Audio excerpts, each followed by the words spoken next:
ঘাড় ব্যথা, কোমর ব্যথা, বিশেষ করে ঘাড় লেগে যায়, তারা কিন্তু জানে কি তাদের প্রেশারের সমস্যা। আসলে প্রেশারের সমস্যা না, তাদের সমস্যা হলো এই যে এই সমস্যা।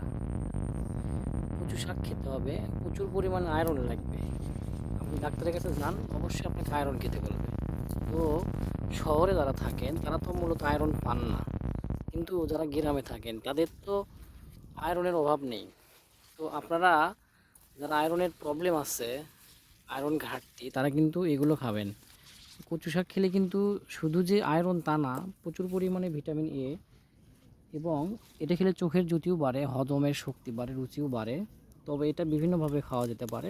আপনারা কেউ টক দিলেন, আম দিলেন, বড়ই দিলেন, বিভিন্ন মিক্সিং করে খেতে পারেন। তো এটা কিন্তু প্রাকৃতিক আয়রন, আমরা কিন্তু বুঝি না। আজকে আমি আয়রন উঠাচ্ছি, দেখতে পাচ্ছেন নিশ্চয়ই। তো ঘাড় ব্যথা, কোমর ব্যথা, তাদের জন্য কিন্তু এটা খুব ভালো মেডিসিন, খুবই ভালো মেডিসিন, সেই লেভেলের মেডিসিন।